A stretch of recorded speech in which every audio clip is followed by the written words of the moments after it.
This is a story of who we were,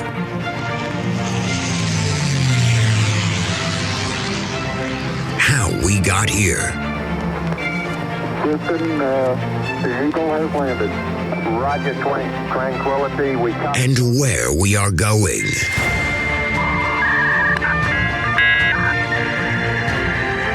You've got mail. So join us as we take history off the page.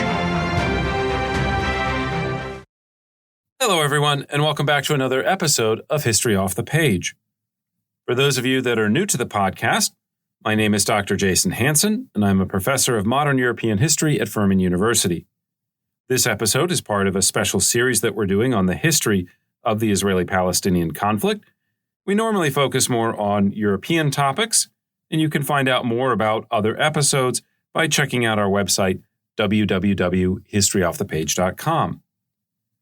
Now, in today's episode, we're going to be discussing the role played by the First World War in the Israeli-Palestinian conflict, including major moments such as the Balfour Declaration of 1917, the Arab Revolt, and the complications that ensued during the post-war negotiations over what would become the territory we now refer to as Palestine. We'll see how the collapse of the Ottoman Empire would open new spaces for the construction of an independent Jewish state, while at the same time, complications between Arab and Palestinian identity inhibited a similar development among the local Arab community. Okay, so let's get into it. As most of you know, the kind of triggering event, no pun intended there, that starts World War I is the assassination of the Archduke Franz Ferdinand during a visit to the Bosnian capital of Sarajevo on June 28, 1914. This, of course, sets off a chain of events that leads to the start of the First World War. And if you're not familiar with those basic series of events, you can check out one of the two podcast episodes that we did on the history of World War I, the first one especially focusing on kind of the more diplomatic military history, the second one on everyday experience for soldiers and for civilians alike. But anyways, when historians talk about this, there's a tendency to start by talking about the assassination, the conflict between Austria-Hungary and Serbia, the kind of dominoes that follow because of the various alliance systems that are set up in Europe. We also tend to talk mostly about the war in European terms. Even though it's called a world war, we talk a heck of a lot about the Western Front. There's usually some mention of the Eastern Front, but not a whole lot of emphasis on that. Every now and then you'll get a little bit of talk about something like Gallipoli. But for the most part, especially in European history, when we talk about World War I, we talk about it as almost being exclusively European. But the war is also incredibly consequential for events in the Middle East. Before the war begins, as we saw in a previous podcast episode, most of this area is ruled over by the Ottoman Empire. You have that same kind of dynamic that exists in Eastern Europe, where you have these dynastic states, you have the Sultan basically operating out of Istanbul, ruling over a multinational, multi-ethnic empire where people have lots of different kind of goals, different identities, and the loyalty to the state is achieved dynastically. And of course, all this will be replaced after the war with a kind of more system based on nationalism. So the fighting in the Middle East is very consequential. The breakup eventually of the Ottoman Empire becomes very consequential. So these are very important topics to cover as we're talking about, again, the history of Israel-Palestine. Now, in terms of the people living in the region, the war's effects are felt almost immediately. Again, the assassination occurs at the end of June. There's a couple weeks of kind of diplomatic negotiations that are going on, mostly in Europe. But the Ottoman Empire is also, or becomes part of these complications, all these alliance systems, these dominoes that are falling, right? The Ottomans have a very close relationship at this point with Germany. They also have a long history, going back at least 2 centuries, of fighting wars with the Russians. They had just been defeated in the First Balkan War, not by the Russians, but by some of their proxies, by Serbia in particular. And so there's a lot of enthusiasm for getting involved. As early as August 2nd, the Ottoman government, under the leadership of the Young Turks, which is kind of headed by these three guys that are the Pashas, they agree to an alliance with Germany. And they do this because they think, okay, this is a chance to make up for some of the lost territory. This will kind of be like a third Balkan War. But basically, World War I for the Turks seems like a chance at revenge. And so on October 29th, 1914, the Ottomans officially enter the war, and their fleet begins bombarding several Russian positions in the Black Sea. In January 1915, a 22,000-man army, led by one of the Pashas, Jamaal Pasha, begins an attack on the Suez Canal via the Sinai Peninsula. Now, Sinai is a desert. This is before we have a lot of mechanization going on. There is railroads, obviously. We do have some things like the steamship. But to cross the Sinai Peninsula is no small matter with 22,000 men. Jamaal Pasha kind of pulls this off. He has some German commanders that are involved in the planning and in the attack itself.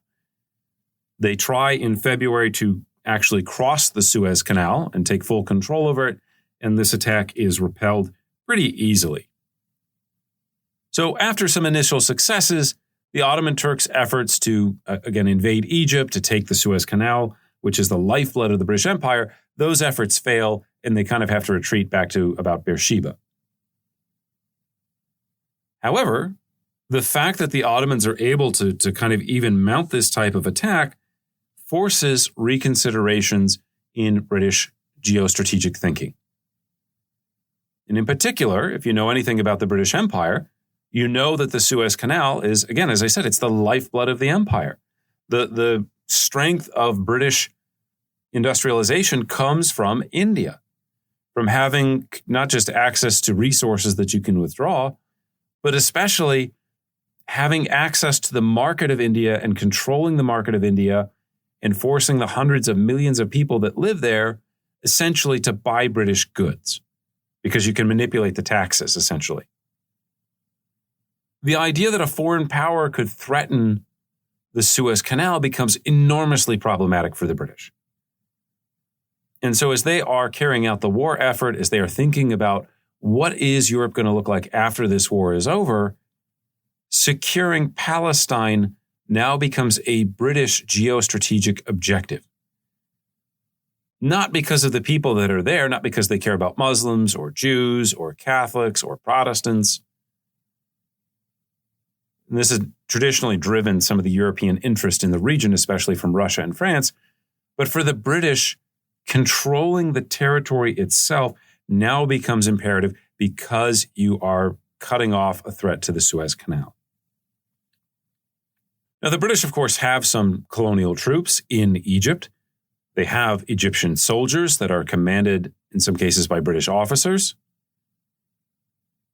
But they also need auxiliaries, right? They're going to fight the Ottomans. The Ottomans have their own empire. They have imperial troops in various places, right? It's very far from Britain. So the British start thinking immediately, okay, we need to find allies if we are going to protect the Suez Canal, if we're going to defeat the Turks. One of the first people that they turn to, and in fact, this person actually kind of approaches them, is Sharif Hussein bin Ali, Emir of Mecca. Hussein had become the Emir in 1908, and the Emir is kind of like a special defender of Mecca. It's kind of like a person who is personally in charge of the defense of the holy cities of Mecca and a little bit Medina, but Mecca is really the key city here. Right? It's the most important city in all of Islam. And once he has this position, he actually has a little bit more freedom or autonomy in terms of politics and political organization than most Ottoman appointees. And so Sharif Hussein is not just going to be a kind of another bureaucrat, an administrator. He's obviously not Turkish, but he can dream about the idea of an Arabian kingdom, a future, independent, powerful Arab nation that, by the way, will also have Sharif Hussein as its head.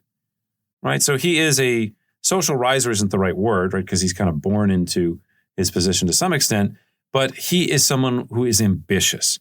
He is someone who wants to tear up or break up the map of the Middle East and get rid of this kind of Ottoman structure that's an imperial structure that's over them and replace it with something that is an Arab structure with him as, again, the head. In 1915, Hussein writes to the British and says, you know what? I would be willing to lead a rebellion against the Ottomans in exchange for support for an independent Arab kingdom. You give me weapons, you give me troops, you give me training to some extent,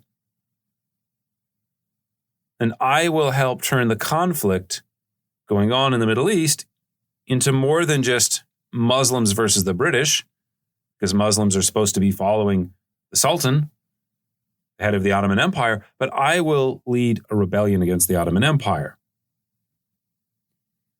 Now, in these negotiations, they, of course, are talking about, well, what will constitute this new territory? Where do the British colonial possessions show up? How do we work things out?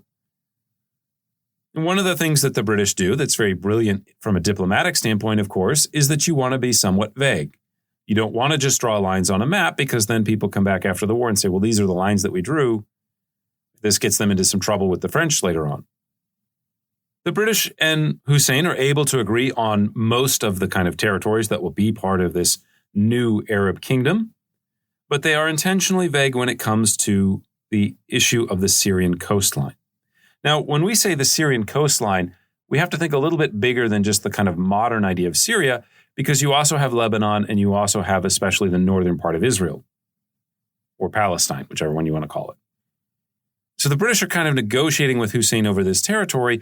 They're also negotiating with the French almost at the same time, because the French want to establish a protectorate in Syria. The French want to also have influence in the region. The French had previously, under Napoleon III, they had tried to play themselves up as the defenders of Catholics in particular in the Holy Land. In late 1915, the British and French are negotiating over what a partition of the Ottoman Empire might look like. This leads to something called the Sykes-Picot Agreement, where, as I said, they actually do draw a map and sign the map and kind of say these territories will be French, these territories will be for Britain. But basically, again, at the same time, the British are going to reach out to Hussein. They want to support this. They need allies. They want distractions against the Ottomans. And so on June 10th, 1916, Hussein officially launches the Arab Revolt. Now, one of the things that's interesting about the Arab Revolt, right, I mentioned Islam here. Sharif Hussein wants to use Islam as a way of kind of attacking the right of the Turks to rule. But he has to be careful about this because the Sultan rules in the name of being the most powerful secular leader of Islam. So he doesn't take up arms specifically against the Sultan. He says, I am actually protecting the Sultan against these young Turks, against these guys who have corrupted Islam, who are leading it away from kind of what it's supposed to be. And so I am actually defending Islam against the Turks. Which is fascinating because one of the things the Turks are doing from, again, the very early part of the war is they define this as jihad. They actually have a guy who comes out, says, no, this is officially jihad. Muslims in the Western states, Muslims in Russia, Muslims that are living in the Triple Entente, you all need to rise up against your host nations because this is a religious war, Islam versus foreigners. And so in a really clever way, Sharif Hussein is also kind of using this idea of a war for Islam as a way to attack the Ottoman Empire. Hussein will also promote Arab nationalism, although he does this not because he's a true believer. Again, his goal is he wants a kingdom with himself as head, or his children as head. And so he's willing to pursue whatever ideological kind of vectors or ideological paths will get him to that end result. There's similarities here perhaps to Bismarck. Right? The idea that you're going to embrace nationalism, not because you're really a nationalist, you don't really care about Germany that much, but you care about Prussia and you understand that the way to Prussian power is through embracing the idea of German identity. If you want a fuller explanation of that, check out our episode on Blood and Iron, which is the story of German unification and the story of German nationalism and national identity. Incidentally, the British are not the only ones casting about for additional allies, this idea of how do I destabilize my enemy's colonial possessions. The Turks also do this. Right? The British also have colonial, maybe possessions is too strong a word, but the British are basically running a colony in Egypt, even though it's technically sort of part of the Ottoman Empire. And so the Turks will reach out and look for allies to lead their own rebellion. For those of you that are interested in this, it's called the Senussi Revolt. It begins in sort of Egypt and in what we would call Libya today in 1915. The kind of rebels are defeated. They result to guerrilla warfare for a little while. So one of the things that I find just so fascinating about Middle Eastern history in general and about the Israeli-Palestinian conflict in specific is you have so many sort of similar movements, mirror images, or kind of, maybe not mirror images, but kind of similar developments, similar approximations happening in multiple areas. So we could look at something like the Arab Revolt and say, oh, okay, we've got the Arab Revolt, but there's also one going on the British side as well. We could look at more broadly these conflicts over identity. It's a question of religions, majorities, minorities, right? Everybody talks about Israel-Palestine today. The situation in Lebanon is also fascinating, problematic. You also have a lot of violence. You also have a civil war. You also have colonialism playing a role in the story. Right? There's all these kind of mirror images that go on. And so it's just a fascinating story. Again, the more, it's like an onion, the more layers that you peel away, the more you find. Okay, so we talked about sort of the origins of the Arab Revolt, the British looking for allies. Well, there's another group living in the Middle East, not quite as big, obviously, but the British seem to think, okay, we need allies, we need any help we can get. Maybe we can get these Zionist guys on our side, and maybe that will help further the British war effort. And so the key figure that will emerge from World War I as a spokesman for Zionism in the UK is Dr. Chaim Weizmann. Now, Weizmann was a 40-year-old chemistry professor. He's actually born in Russia. He's educated in Germany. He's very cosmopolitan. But basically, he's teaching in the UK. There is an issue related to producing a substance called acetone. Acetone is a compound that's used in the production of explosives. They're running low on it. They need more explosives, of course. And so Weizmann actually figures out how to kind of synthetically produce more of this acetone compound. And so he kind of wins friends and influence in British government and in British politics.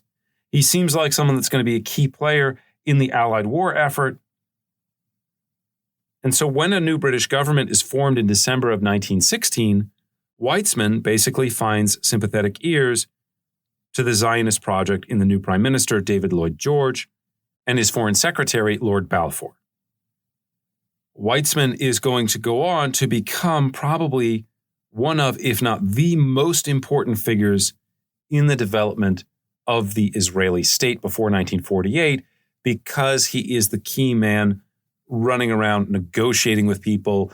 We mentioned Hussein just a moment ago. We'll talk about this a little bit later. But basically, Weizmann and Hussein's son Faisal have a long friendship, are involved in deep correspondence and conversations with each other. How does the Arab Revolt fit next to Zionism? So Weizmann is a key player in the story that we are going to meet going forward. He is also a key player that we are going to meet time and time again in the story going forward. In fact, he's actually going to become the first president of Israel. So in many ways, he's kind of almost becomes like a George Washington, if you will, of the Zionist movement.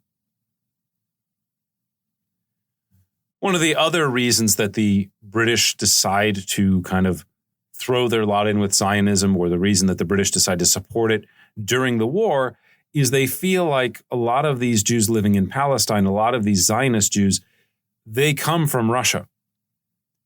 And so the hope is that they can use their kind of Russian connections or influence on Russian society to kind of keep Russia in the war, keep the kind of, band together, if you will.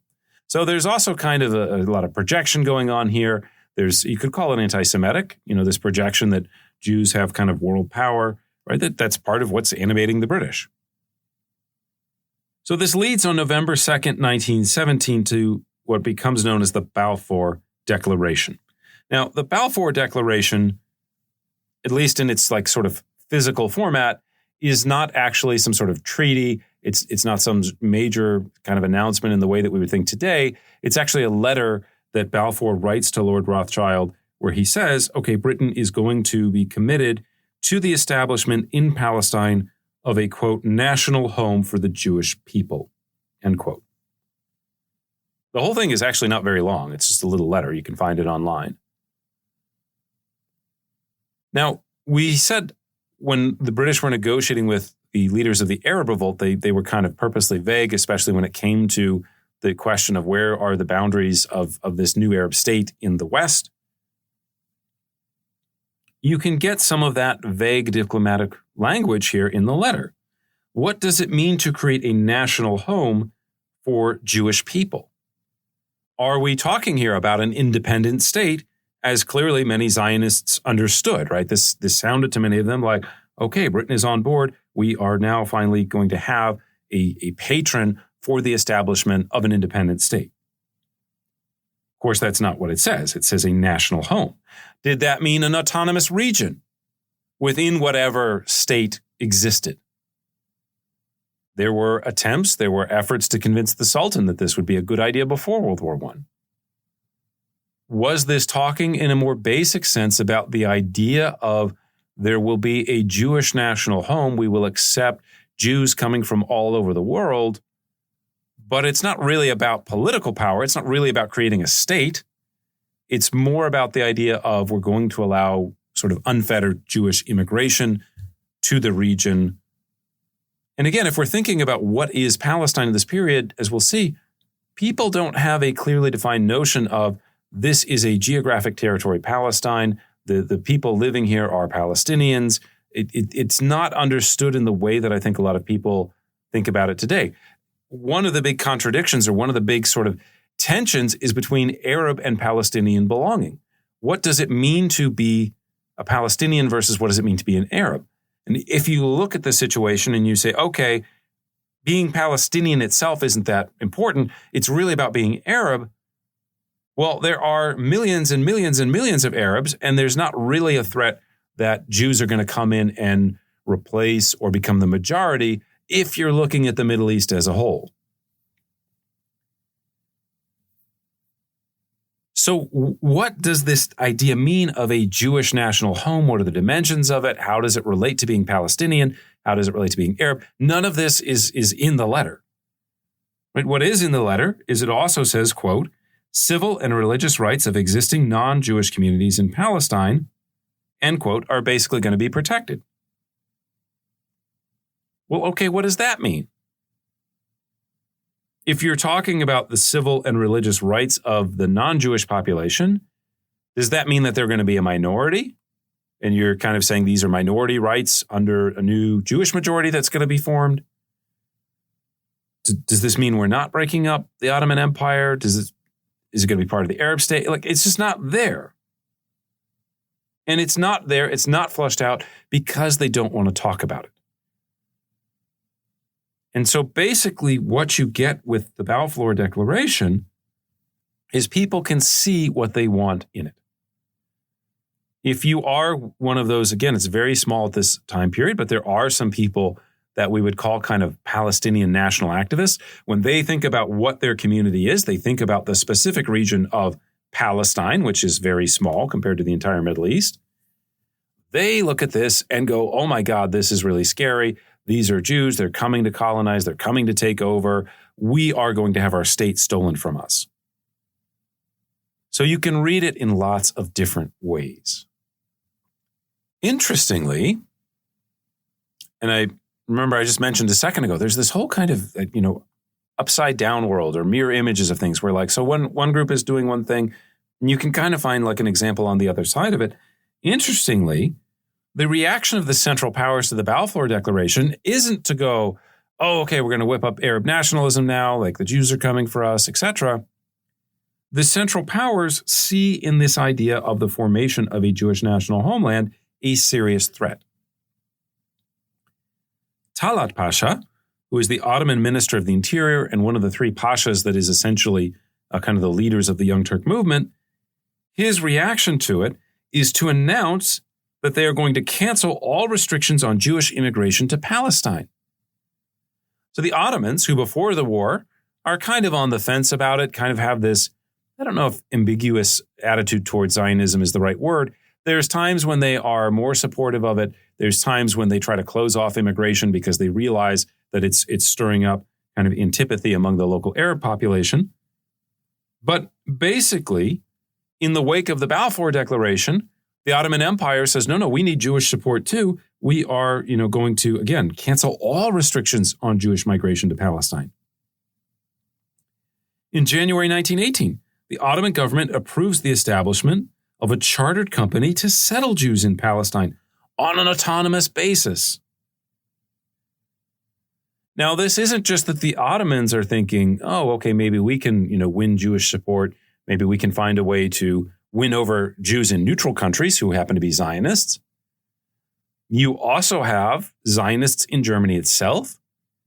You also have tremendous German interest in the Middle East and kind of colonial, maybe not explicit colonial interference, but the kind of indirect colonialism, trying to secure favors for Germany, trying to win over the Turks as an ally. So the Central Powers, including the Germans, including the Ottomans, including the Austro-Hungarians, get on board with this notion of a Jewish homeland. Had the Central Powers won the war, had Germany broken through or fully exploited the breakthroughs that they were able to make in the spring of 1918, in the spring offensive, had they won the war, maybe you still get some kind of Jewish state. It's kind of interesting counterfactual to think about. Needless to say, the issuance of the Balfour Declaration became one of the most important moments in the story of the Israeli-Palestinian conflict. On the one hand, it offers Zionists the first real prospect, backed by a foreign state, of creating an independent Jewish state. In other words, it's one thing for people like Herzl and others to kind of write about what this independent Jewish state might look like, what could happen, what is a possibility. It's very different when you have one of the great powers kind of formally endorsing the notion of creating some kind of Jewish home. The Zionist dream goes from being just that, a dream, into something that is now policy or is a part of policy discussions. At the same time, it also is a watershed because it breaks apart any chance of maintaining a unified, multi-ethnic polity in Palestine. Once Zionists have a realistic option at an independent state, why would they walk away from that and start working towards, again, a kind of more coexistence? Hopefully one day they could get autonomy, something like that. The idea of Ottomanism after the war doesn't make any sense anymore, especially once it seems like building a Zionist state is a real possibility. So just to wrap up this basic overview, in early 1917, British-Egyptian forces led by General Edmund Allenby will launch a major offensive against the Ottomans in Palestine. Now, this offensive is assisted by some of those additional auxiliary forces that the British had been trying to recruit. Of course, if you've seen the movie Lawrence of Arabia, you might have seen this famous scene or series of scenes where they take the port of Aqaba. Aqaba is basically just down at the very, very bottom of modern Israel or Palestine. It's a port city. It's technically in Jordan today, I think. And basically, it has this giant 600-mile desert outside of it. And so T.E. Lawrence, Faisal, this Arab army make this incredible trek over this 600 miles of desert in order to attack the Turks at Aqaba, and they take the town, and this becomes a major moment in the Arab Rebellion. Anyway, after some initial successes, the main British offensive in Palestine kind of stalls a little bit in April. The Turks are down there. There are some German auxiliary troops that are sent down to fight, kind of stabilize the front.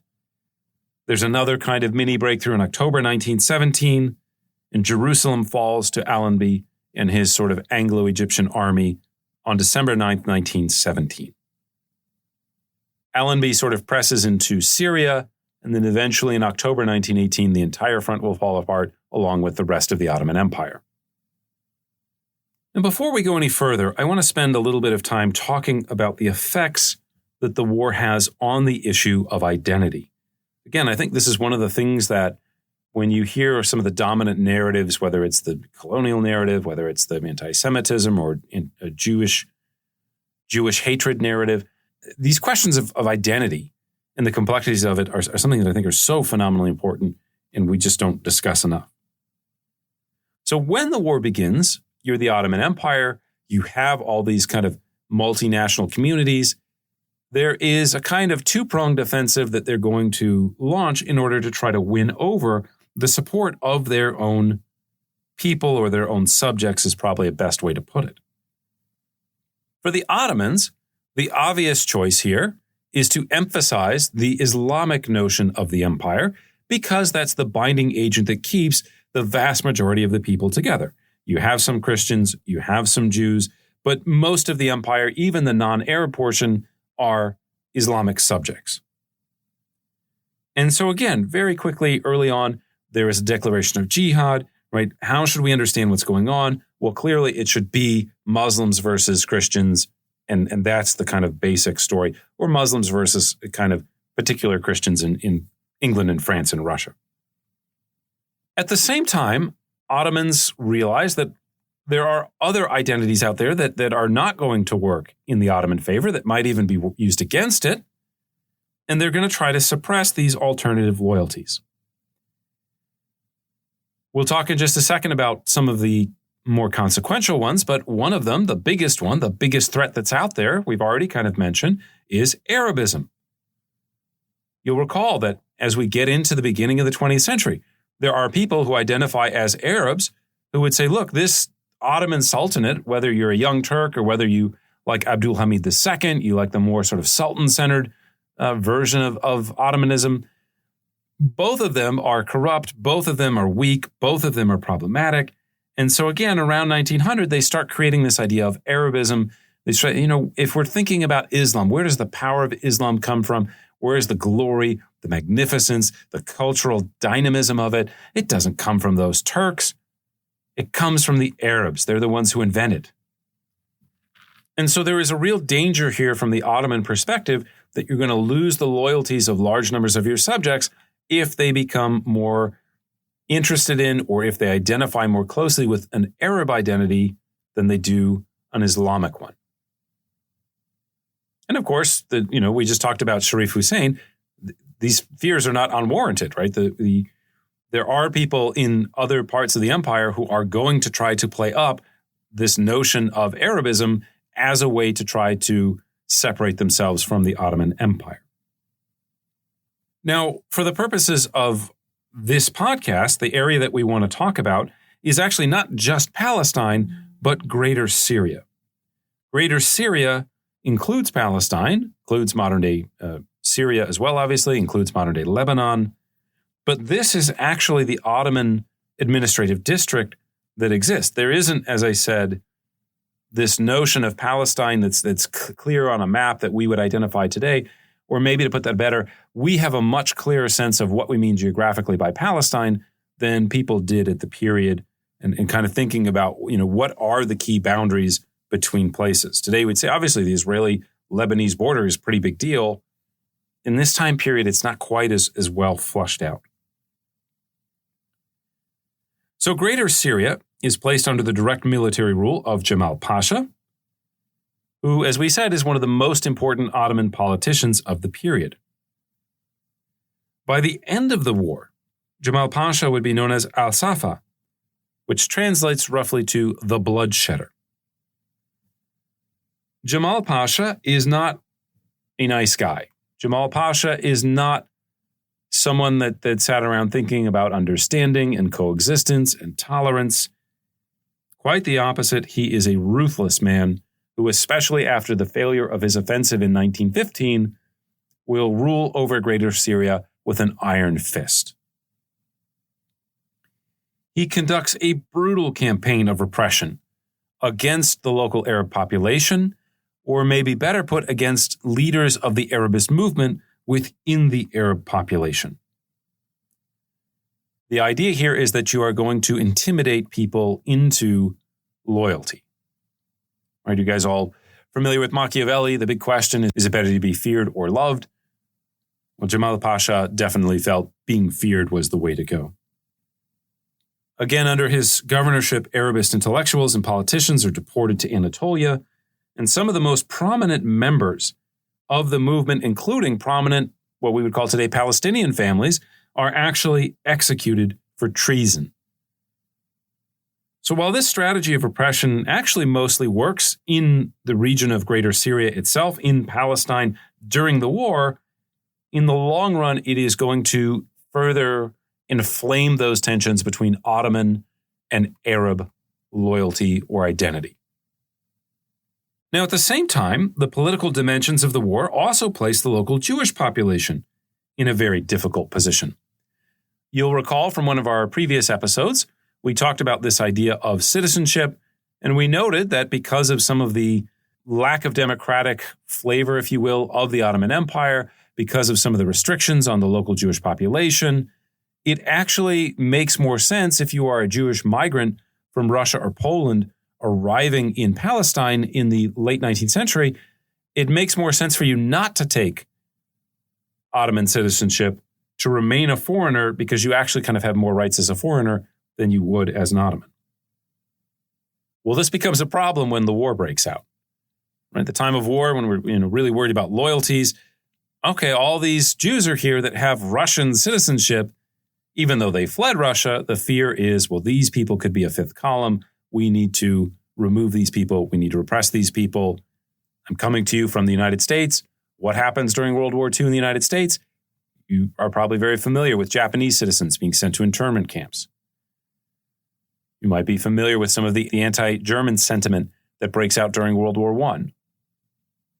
So as early as December 1914, just a couple months after the beginning of the war, before kind of those setbacks had occurred, Ottoman authorities began repressing the Jewish population in the name of state security. 6,000 Jews were expelled from the port of Jaffa, and an additional 700 Jews were arrested and deported to Anatolia, which, by the way, there are more minorities in the Ottoman Empire than just Jews and Christians. Arabs aren't really what we would think of as a minority because where they're concentrated in the Middle East, they're the majority, but they don't have political power, or they have less political power. The group that will actually suffer the most at Ottoman hands during World War I is, of course, the Armenians. This is sadly the roots of one of those great, terrible episodes of history when we see genocide taking place.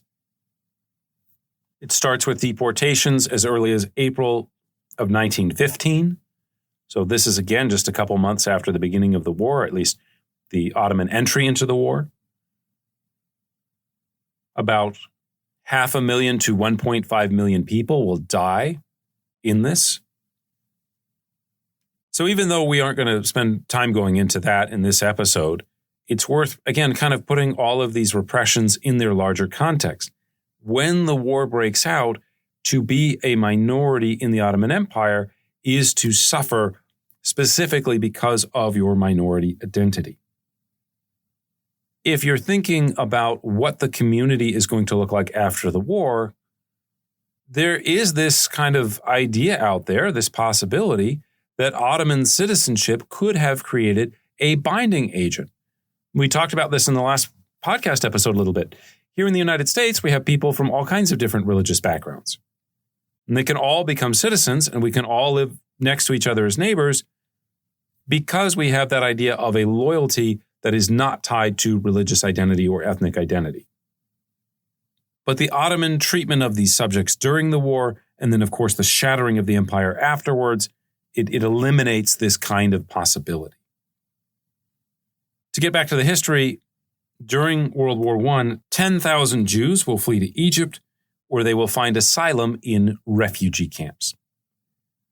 Again, I mentioned this idea of mere images. The Palestinians are not the only ones who've ever lived in refugee camps in the Middle East. If you go back to, again, the World War I period, there are refugee camps for Jews. And as we'll see, these refugee camps for Jews become great places to recruit people who want to fight on behalf of Jewish independence or Jewish freedom. I'm not drawing a one-to-one comparison to Hamas. I'm not saying they're equivalent. I'm just saying that there are similar developments and kind of echoes that go throughout history on both sides. Again, just to complete the thought, Zionist political activities during World War I are banned by the Ottoman Empire, at least before the Balfour Declaration. And local Ottoman officials will encourage Arab violence against the Jewish minority. How do you ensure a minority group's loyalty to your state? You make it clear to them the consequences that could follow if they don't follow you.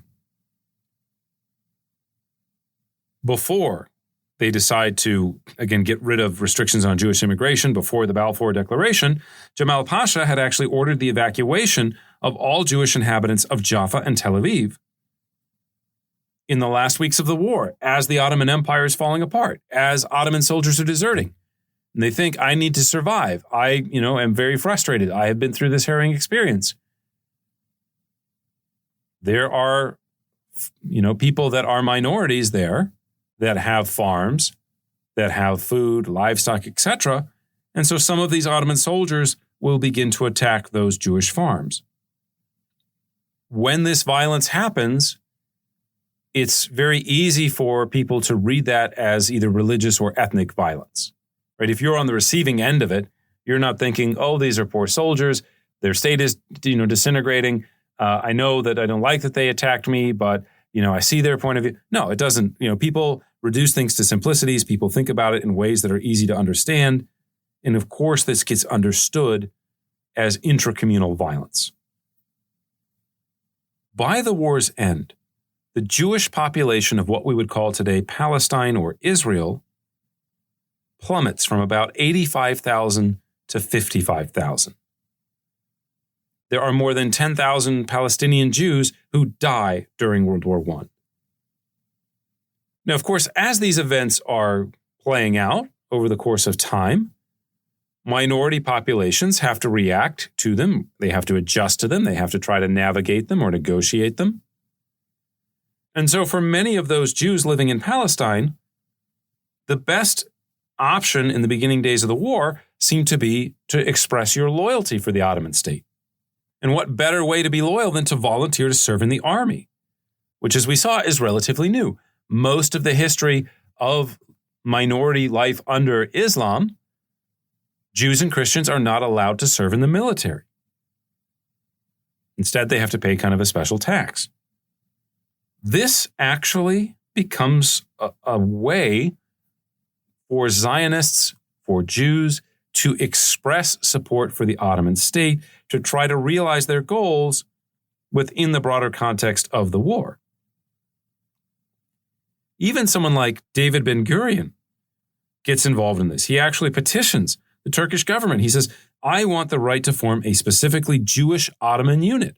Put Jews together, let them have some idea of community, some idea of maybe even political autonomy, and you will win their support for the war effort.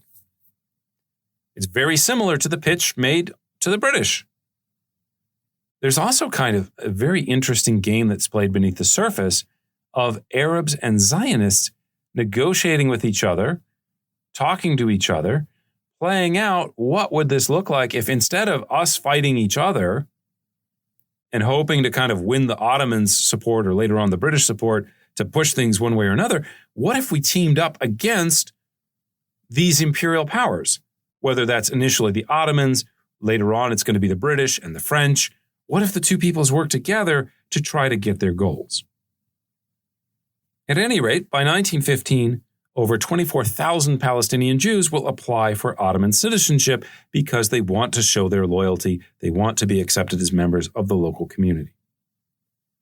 As we know, these efforts were mostly in vain. As was the case with the Arabists, Jamaal Pasha is not interested in supporting local groups, is not interested in minority rights, is not interested in fulfilling the Enlightenment project. And so we already talked about some of these repressive measures that he adopts against the local Jewish community after, again, especially 1915, after his initial defeat. I mentioned David Ben-Gurion a second ago. What happens to David Ben-Gurion, right? He wants to fight for the Turks. He wants to organize, a Jewish legion under the Turks. David Ben-Gurion is exiled. And we'll talk more about what happens to him in just a second. I just want to end this discussion about individual experiences during the war by also saying it's not just a question of repression of minorities or repression of potential rivals or alternatives that goes on from a political standpoint. The people of Palestine, regardless of what their identity is, they experience massive suffering during the war itself. Large numbers of Arabs will serve, along with some Jews, in the Ottoman military during the war. They will die during the war. They will experience the hardships and the trauma, shell shock, having your limbs amputated. We explored this notion of the home front in one of our episodes on World War I. You also have somewhat of an equivalent, at least in the sense that the people living in the different parts of the Ottoman Empire also experienced the hardship of war, particularly in a place like Palestine, which again is not the crown jewel of the Ottoman Empire. In many cases, or in many ways, it's just a kind of backwater. So when the Ottomans put higher taxes on people to pay for the war, when the Ottomans come and take away your livestock or some of your food reserves, it leads to catastrophe, it leads to starvation, and an estimated 35,000 people in Palestine will die. About 30% of these people are Jews, Palestinian Jews. Again, forgetting about the sectarian nature of it, just thinking more broadly, we talked about one of the big kind of developments in the territory of Palestine in the run-up to World War I was the development of the citrus industry. The reclaiming of land, the ability to make money for immigrants to find jobs, whether they're coming from Europe or whether they're coming from other parts of the Arab world. Well, once the war starts, that citrus market gets closed off. In fact, things are so bad that members of the German and the American Jewish communities will actually set up relief efforts specifically for Jews, Palestinian Jews, or Jews in Palestine, if you prefer. One of these guys is kind of interesting. His name is Henry Morgenthau, and he would eventually become the Treasury Secretary under FDR, under Roosevelt. He was the American ambassador in Constantinople during the war, so this is why he plays such a key role in kind of setting up Jewish relief networks. But if you go and watch something like the Ken Burns documentary on Americans in the Holocaust, one of the things that you'll find is the American government was very divided about what to do about Jews during the Holocaust, either refugees, Jews living in Germany. And so Morgenthau actually becomes one of the key players leading American efforts to help members of the European Jewish community. He does this because, in part, he has some experience already from World War I. So again, just to kind of bring the thoughts of this sort of section together, the impact of the war on the local population of Palestine is to inflame or reinforce the sense of ethnic or religious difference between Jews and Arabs. At the same time, while the communities did not blame each other for their respective sufferings, the nature of the war, the extreme conditions that it imposed, we've just been talking about the suffering. Even if people don't say, oh, I see this other group is responsible for my suffering, the mere fact that I am suffering and that all of my kind of members of my community are also suffering tends to act as a binding agent, bringing people of that community together or solidifying or heightening or increasing or emphasizing those ideals of identity. As Jews and Arabs begin to think about what the post-World War I landscape will look like, they are less interested in cooperation, in toleration, in saying, you know what, in order to live together, we have to make sacrifices. In order to have peace, I have to give some to this other group so that they're satisfied and now I'm satisfied. Coming out of World War I, coming out of what feels in some ways like a very existential moment, I'm not in the mood for compromise. I need to assure my ability to survive, and that means control. It's not a recipe for building a kind of one-state solution. And so this is going to affect, again, the directions that we go in after World War I. Now, there's a second key consequence that comes out of World War I where the two communities, Arabs and Jews, experience things quite differently. And so one of the kind of questions that we haven't gotten to yet, but it's an important question that kind of defines in many ways the sort of current situation, is why is it that Jews seem to be, or Zionists if you prefer, seem to be so successful at building a modern state, a modern nation, and Palestinians seem to have not had that same success? The story of nationhood or building a national community in Palestine, it seems to kind of lag what Jews have accomplished. There is no Palestinian state, even in 1947. In 1947, by the way, Arabs are still a large majority in Israel, or a significant majority, maybe one could say. Why did they lose the war? They're surrounded by other Arab states who want them to win, although there are complications that we'll get into when we get to that part.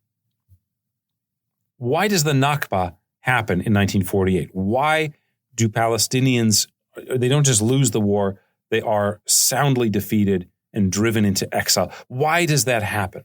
Is one of the big kind of overarching questions that we're going to get into. Some of that goes back to World War I. Some of that goes back to the first initial stages of state building. Right? We talked about Herzl already. A lot of people talk about Zionism as if, well, Herzl wrote the Jewish state and then basically everybody was on board and there was a Jewish community and there was a Jewish national state and it was very easy. There's a lot of work that goes into nation building. There's a lot of convincing that has to be done to get people on board or to adopt that identity. We saw before the war that there were some Zionist organizations created that were participating in or encouraging Jewish immigration. We saw that there was a political network that was set up that extended into Europe, that there was a financial network set up so that as these Arab families start selling land, that there's Jews who are looking to buy that land. We even talked about some things like HaShomer, the watchmen, right? This group of kind of vigilante night watchmen. They're going to protect Jewish property.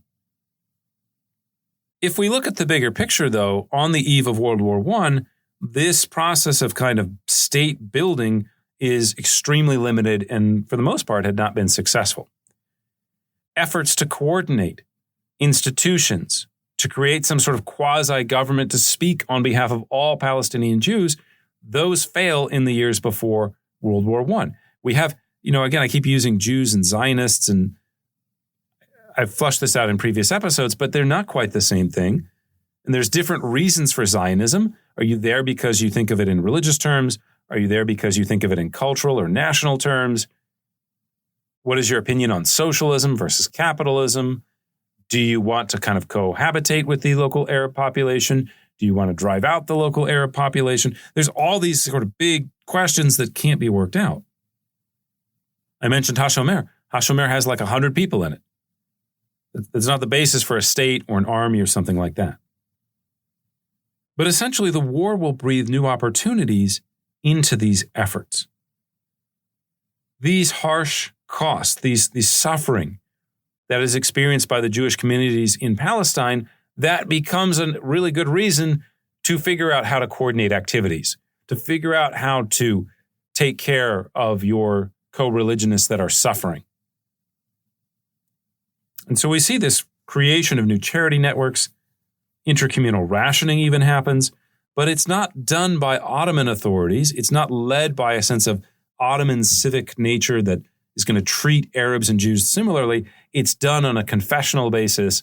And that's, again, one of the reasons that the two communities, or three if you want to include the Christian Arabs as separate, it's one of the reasons that they start moving in different directions. The biggest World War I era development, however, in this process of state building is created by military necessity.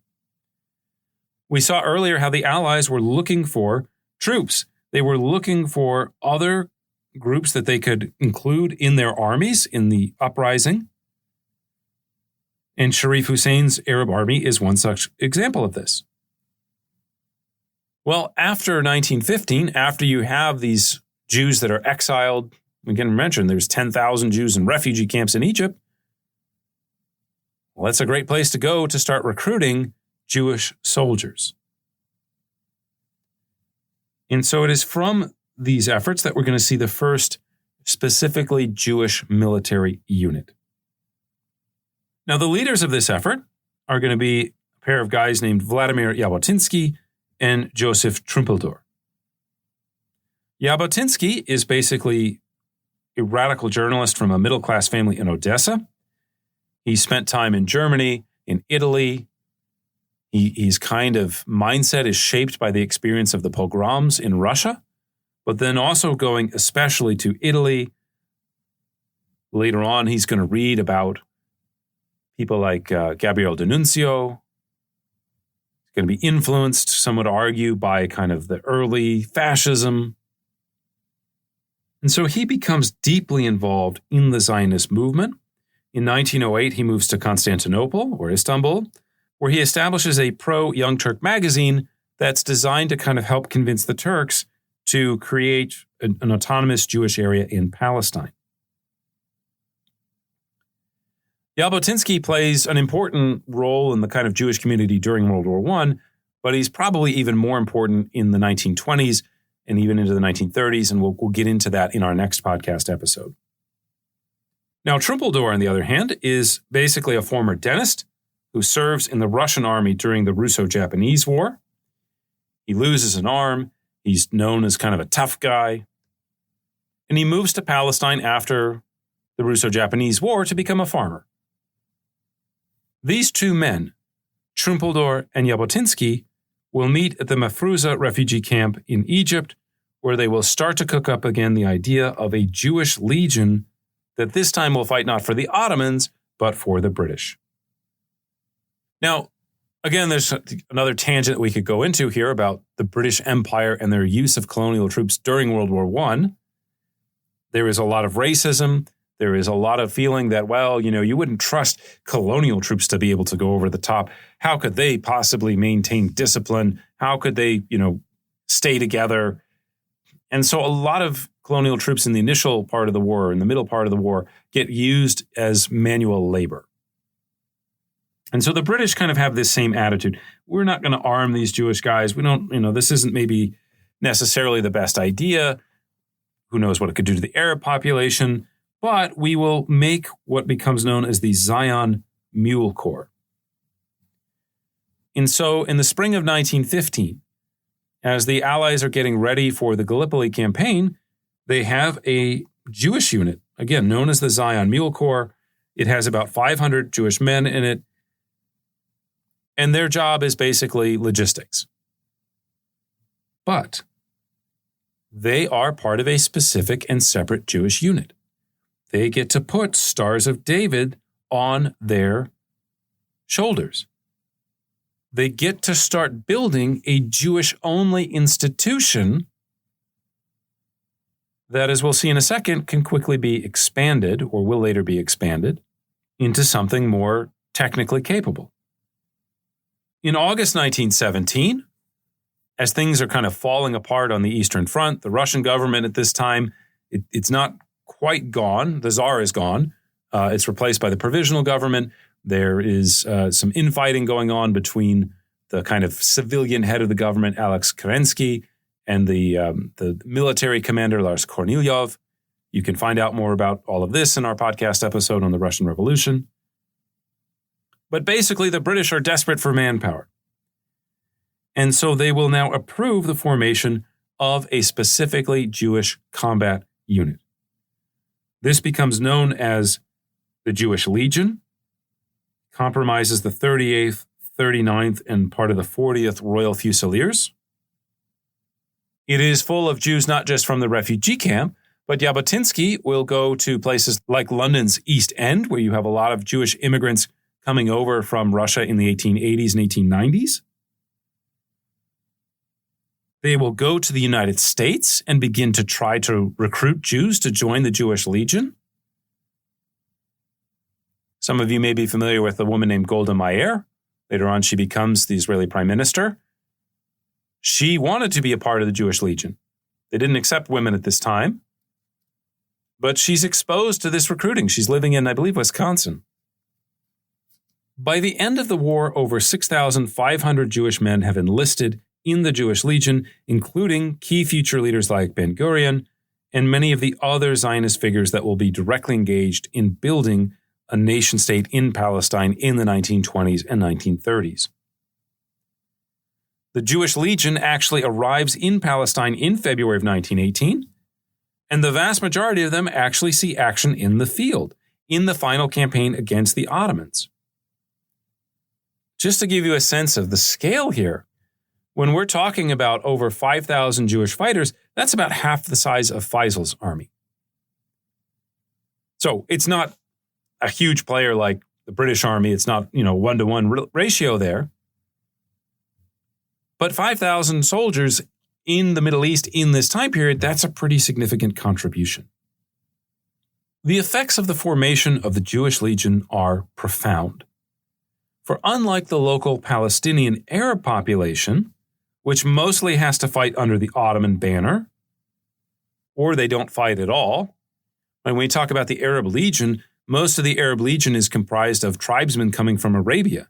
It's not local Palestinians or Palestinian Arabs that are rising up and becoming a part of it.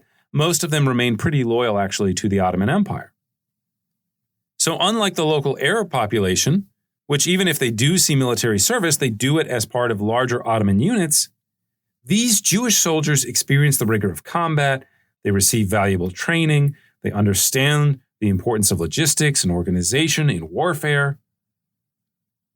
They have a sort of esprit de corps, right, a sort of sense of identity, being, again, Jewish soldiers, and they inspire enthusiasm and credibility in this idea of a Jewish nation. Again, it's easy for people like Herzl, or it's relatively easy for people like Herzl to write things in books and talk about, this nation exists, this is how people should feel.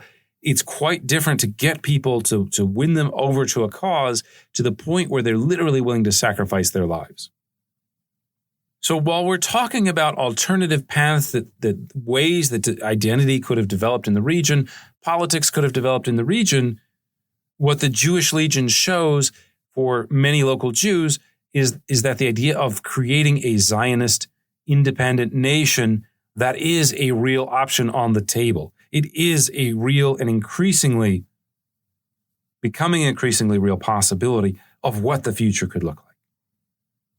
It also better prepares the Israeli side for combat in 1948.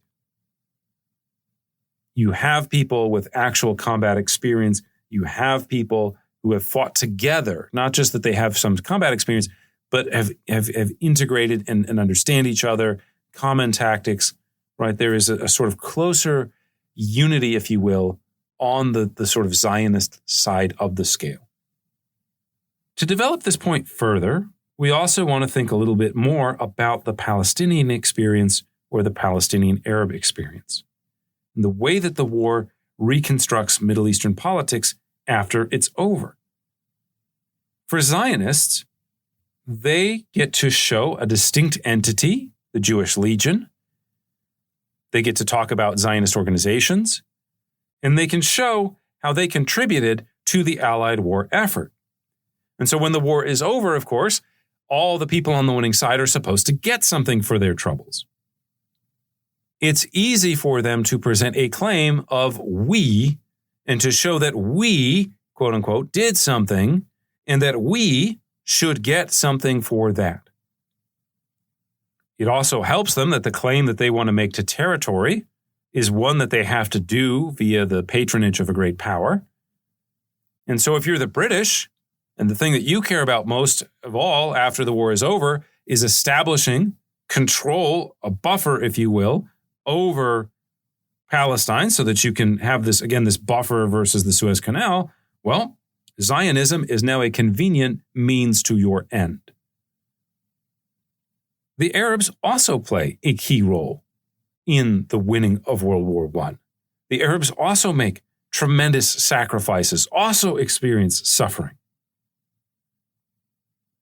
The thing is, at Paris, they do this not as Palestinians, not as people who inhabit the region of Palestine and want to create an independent Palestinian state there. They do it as Arabs. When the claims are advanced as to what the Middle East should look like afterwards at the Paris Peace Conference, it is an Arab case that is being made by Arab leaders who are based not in Palestine, who are not concerned about the specific dimensions necessarily of just things going on in Palestine, but they are concerned about regional affairs. Their home base is Mecca. Sharif Hussein, his son Faisal, they're not fighting on behalf of the Palestinians, they're fighting on behalf of the Arabs, and most Arabs don't live in what we would call today Palestine. So as negotiations are going on about who is going to get what and where they can go, it's very easy to construct a place for a sort of Jewish state or Jewish autonomous region or whatever you want to call it in Palestine, and simultaneously to read out claims of local Arab families or to kind of, again, think about the bigger picture and understand Palestinian experience as benefiting from concessions made to Arab leadership in other places. One of the ways that this happens, in more specific terms, is in the idea of what is going to happen to the land that was part of the Ottoman Empire, that is today Syria, Lebanon, Palestine, or Israel. So this area of Greater Syria. What's going to happen there? The key concession that Sharif Hussein had tried to negotiate was not the setting up of an independent Palestinian state. It was the creation of several Arab kingdoms that his sons or his dynasty would basically become the heads of. And those kingdoms are the kingdom of Iraq, the kingdom of Syria, but understood as Greater Syria. He also had this idea of building out an Arabian kingdom as well. Faisal wants the crown of Greater Syria. Now, this Greater Syria would also include Palestine and Lebanon. Faisal, in the immediate aftermath of the war, into 1919, is willing to negotiate with Weizmann, is willing to say, you know what, I can try to find my way to some sort of agreement about Jews in Palestine. You, on the other hand, can support me as I fight against the French and to some extent the British. Maybe there's a quid pro quo that we can both benefit from. Faisal wants to be the king of the Arab population of Palestine, but not as Palestinians, but as Arabs. And so this creates a kind of tension. To kind of move the historical narrative forward a little bit, one of the things that happens is that you basically have an election to an Arab council that's going to meet in Damascus in March 1920. The elections to this Arab council include people coming from the land of Palestine. If you are someone who thinks of themselves as a Palestinian nationalist, who thinks about not just being Arab, but also thinks being Palestinian specifically is really, really, really important, your political kind of push after World War I initially is not to form an independent Palestine. It is to form a Greater Syria in which you will be ruled over by Faisal as part of this larger Arab state. Of course, the British and French also play a key part in this story. The British and the French, even though they had made all these promises, they were vague at times. Even when they made a promise, right, sometimes they don't keep it. Once the war was over, the French goal is to get their hands on Syria. They don't want Faisal to really be an Arab king, right? Okay, maybe you can be the monarch, you can rule indirectly, but we really are going to take control and do what we want in Syria and Lebanon. To make a long story short, Faisal declares himself king in 1920, and that prompts a French invasion. And in the summer of 1920, Faisal's Arab army is defeated. He is driven out of Syria, and he will go on to basically become king of Iraq. The initial hopes of building an Arab rather than a Palestinian state out of the partition of the Ottoman Empire, these are stillborn. Zionists essentially have a head start on the idea of nation building, whereas what we would eventually kind of describe as the Palestinian side is sidetracked, loses time, and is still trying to work out what this vision of a future state could look like on their side of things. There's a little bit more I want to say about the regional developments that happen in 1919 and 1920, because they're going to come back and play a key story in the broader Arab-Israeli conflict. Right? So we have the Israeli-Palestinian conflict today, but that's kind of before we get to the point we're at today, from basically really at least 1980, maybe 1990, going back to 1948, all of this is playing out within the broader context of an Arab-Israeli conflict. One of the key relationships in this broader Arab-Israeli conflict is the relationship between Israel and Jordan. So how do we get Jordan? Well, Jordan's story essentially starts with this story that we've just been telling, essentially starts with this narrative of the attempt to create an Arab kingdom in Syria. When Faisal's brother Abdullah hears that Faisal has been driven from Syria, he gets together an army and he begins to lead it towards Damascus in the hope of liberating it from the French. To get there, he's got to cross over Iraq. He's got to cross over what is today the Jordanian territory, which had been assigned to the British or claimed by the British. And the British don't want another huge war breaking out. There's all kinds of other conflicts breaking out in the early 1920s. And so what the British do is they say, look, Abdullah, we will offer you the crown of this new state that we're going to put together called Transjordan. There's not many people that live there. It's very deserty.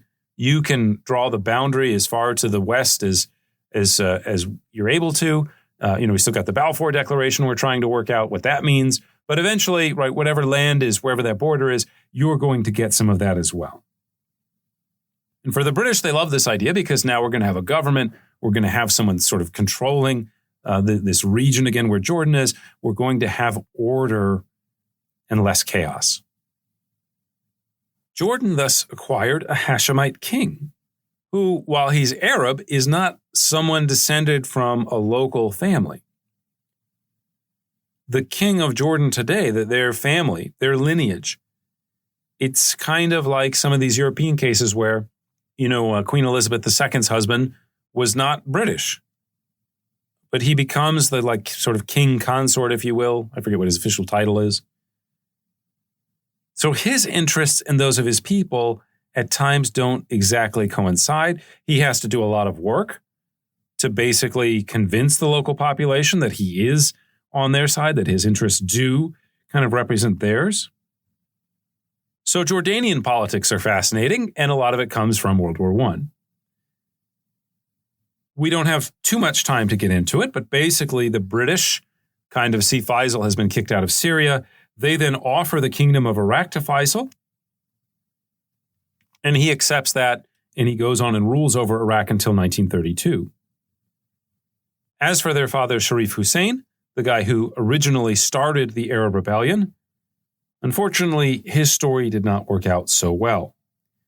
Despite his contributions to the Allied war effort, the British basically become kind of irritated with him, and in 1924, they officially withdraw their support.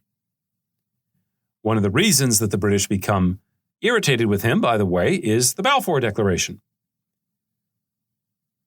Unlike his son Faisal, who at least initially expresses some openness to it, Faisal will eventually turn against it, right? He does want Palestine to be part of an Arab kingdom. Hussein was never really as enthusiastic about it. He was always kind of against the idea of Zionism. And so because he's becoming a kind of thorn in the British side, they kind of withdraw their support. In 1924, after the formal dissolution of the Ottoman Empire, Hussein would actually declare himself caliph, potentially destabilizing British efforts to control other parts of the region. In response, the British basically encouraged the Saudis to attack, and their forces rapidly captured Mecca and Medina. A caliph without a country, Hussein then abdicates, ending his days in exile in Cyprus. And of course, the Saudis then would go and create the Kingdom of Saudi Arabia. So again, so much of the Middle Eastern history comes back to World War I, comes back to some of the political settlements, especially in its wake. So where does this leave us? Well, I should start by saying that there are other developments going on in the Middle East. I know we haven't gone into all of them, especially the situation with the Kurds, the Armenians. Really, one could go on and on about all these developments taking place.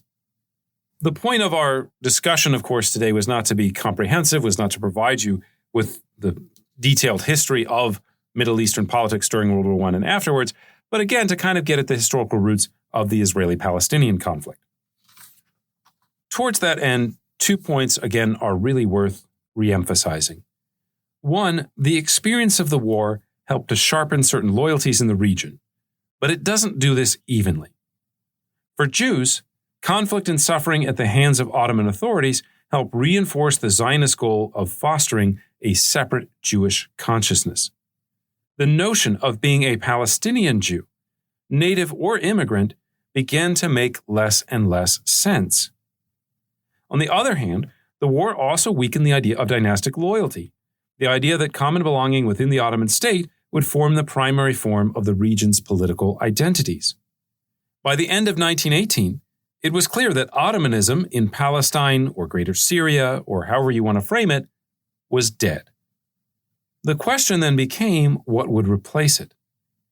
Here, notions of Arab, as opposed to a distinct Palestinian identity, proved to be stronger, at least in terms of formal politics. Now, I'm not saying that people living in the region of Palestine, Arabs specifically, did not feel a sense or a rising sense of Palestinian belonging, but their sense of how this should be expressed politically tended to flow more into the idea of being Arab and living in a state that's basis was defined by its Arab belonging or its Arab basis than it was in one that was specifically limited to Palestine. These efforts to create a greater Arab kingdom in Syria, however, failed, due in large part to European and in particular French colonial interference. So again, we see these initial questions, these initial paths about what would happen afterwards, splitting in terms of the experience of the two communities, not just in the sense that they're separate from each other, but in course of the actual pace of development. Second, the nature of the conflict also witnessed the beginnings or the acceleration of Zionist efforts at nation building. Zionist experience in World War I, the creation of distinct units like the Jewish Legion, provided the foundation for the emergence of a modern state, with its ability to mobilize and harness the resources of its entire population. Palestinian Arabs, on the other hand, did not experience these developments as distinctly Palestinians or as a distinctly Palestinian entity with distinctly Palestinian institutions. Thus, as the British Mandate would come into being in the early 1920s, they were not as prepared to build a political entity that could succeed it. But we'll get into that more in our next episode, which will cover the history of the conflict basically from 1919 to 1936. For now, that will have to be the end of our show for today. I'd like to thank you again for listening. Next time, as I mentioned on History Off the Page, we'll discuss the issue of the British Mandate and the building of sort of separate Jewish and Arab communities and political institutions in the years after 1920 under the Mandate. If you liked our show, please like or subscribe and tell your friends about us. You can also check out some of our other episodes on, for example, topics like the Ukraine War, Queen Elizabeth II, the French Revolution, all kinds of other historical topics. You can find more details about these on our website, www.historyoffthepage.com. That's all for now. Please join us next time as we take history off the page.